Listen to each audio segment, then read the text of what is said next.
Chaldean Account of Genesis, containing the description of the creation, the deluge, the Tower of Babel, the destruction of Sodom, the times of the patriarchs and Nimrod, Babylonian fables and legends of the gods from the cuneiform inscriptions by George Smith. Now I want to stop right there. The Chaldean Account of Genesis was originally published in 1876. In March of that same year, the trustees of the British Museum sent Mr. Smith back to Assyria to do more research, where he fell ill of dysentery. George Smith died August 19, 1876, which brings me to the next portion of the title page. A new edition, thoroughly revised and corrected with additions, by A.H. Sayce. Archibald Sayce, born September 25, 1845, died February 4th, 1933. So let's get a little background on Archibald Sayce. In the 2007 doctoral dissertation by Rashonda Lachey Belton from Louisiana State University Agriculture and Mechanical College. Now in the 5th chapter, entitled Sayce, the Racialists, we read this. The third section, which treats the races of the ancient world, will show that Reverend Sayce argued that the characters of the Bible and the advanced ancient civilizations were white. Because Sayce believed that Egyptian religion laid the foundation for Christianity, and because of Egypt's dominant role in biblical history, he was determined to prove that the Egyptians and other groups of the ancient Near East were white. He further believed that the people of Cush were neither white nor black, but a special race that exhibited features that were aesthetically pleasing. In examining race, he divided humanity into large divisions and further divided the sections into stocks, tribes, people, and nations. He believed that all the divisions of people were white, with the exception of the Nubian and the Negro. Now, what I'm about to read is the portion that Mr. Sayce decided to edit out of the original version. One of the most curious statements made in these hymns is that the race of men created by the deity were black-headed. The same race of men is mentioned elsewhere in the ancient literature of the Akkadians. Thus, in the hymn to the goddess Gula, the goddess is described as the mother who bore the men of the blackheads. And in another hymn, the sun god is declared to direct the men of the blackheads. Sargon of Agane is further described as ruling over all the men of the blackheads. And in imitation of this mode of expression, Sennacherib in later days speaks of having overcome all the black-headed race. The black-headed race of Sennacherib, however, was the Turian population of Elam and the adjoining districts of the east of Babylonia, whereas it is plain that the Akkadian hymns mean by the black-headed race the Akkadian people itself.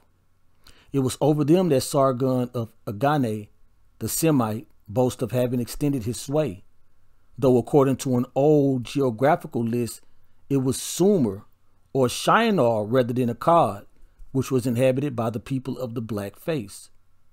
Now, according to the Outline of Biblical Usage section in the Blue Letter Bible Online, Shinar was the ancient name of what was later changed into Chaldea, and then after that Babylonia. And according to Mr. Smith's findings, the land of Shinar was populated by those who were called the black-headed race or the blackface. Now in chapter 5, titled Babylonian Legend of the Creation, Mr. Smith examines a Babylonian hymn which outlines or describes the Babylonian creation story. The god Merku, which means noble crown, is concerned, raised to protection, Lord of noble lips, savior from death, of the gods imprisoned, the accomplisher of restoration. His pleasure he established, he fixed upon the gods his enemies.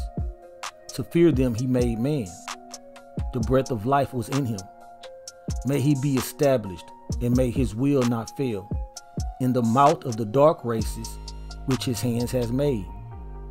The God of noble lips, with his 5 fingers sin may he cut off.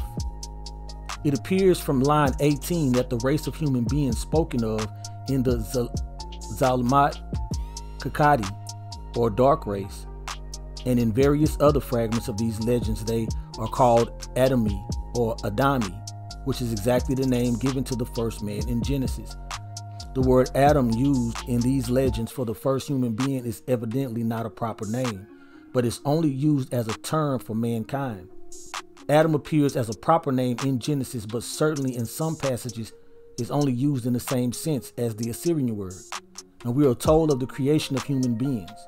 In the day that the Most High created man, in the likeness of the Most High he made him, male and female created he them, and blessed them and called their name Adam in the day that he created them. It has already been pointed out by Sir Henry Rawlins that the Babylonians recognized two principal races, the Adamu, or the dark race, and the Sarku, or light race.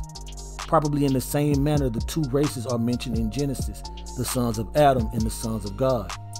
It appears incidentally from the fragments of inscriptions that it was the race of Adam, or the dark race, which was believed to have fallen. But there is at present no clue to the position of the other race in their system. We are informed in Genesis that when the world became corrupt, the sons of God intermarried with the race of Adam, and thus spread the evils which had commenced with the Adamites.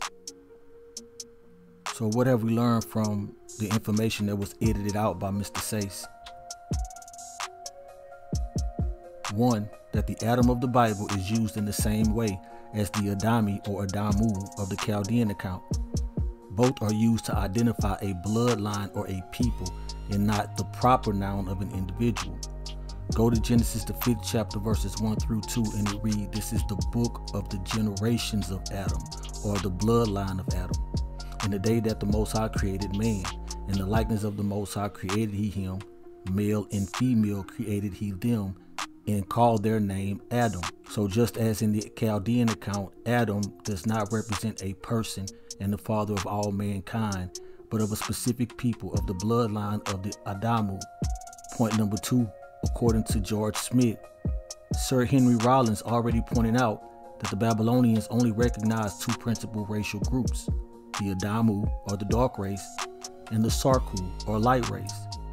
If what we're reading in Genesis is the book of the generations of Adam, or the Adamu, then we can assume that the original Chaldean account of Genesis was centered around the generations of the Adamu, or the dark race. And point number 3, also according to Mr. Smith, the men created by the deity was called the black-headed or black-faced, and that the sun god was said to lead or direct the men of the black face. Later it was concluded that these black-faced people were the inhabitants of Sumer and Shinar. And so I found another article on Mr. Sayce titled "Rediscovering an Egyptian Collection," and it gives a little bit more background. The Reverend Dr. Archibald Sayce was a noted Assyriologist, linguist, and biblical archaeologist. He developed an interest in ancient Egyptian later in his career, wintering in Egypt for his health. Sayce went on to edit Director of Antiquities Gaston Maspero's multi-volume history of ancient Egypt. Sayce provided translations of hieroglyphic writing on a few items in Stanford's collection, including 2 canopic jars. In 1917, marketing the lingering impact of the 1906 San Francisco earthquake, he pronounced Sanford's N.D. Katicus collection to be very fine, though lamentably smashed up. And so it seems that Mr. Sayce was also a reverend and a biblical archaeologist. To think that someone with these titles would edit out or omit such eye-opening information is alarming. We may never know what was edited out of Mr. Gaston Maspero's multi-volume history of Egypt, but thanks to Sacred Text Online for keeping the original 1876 copy of the Chaldean Account of Genesis, I pretty much have an idea.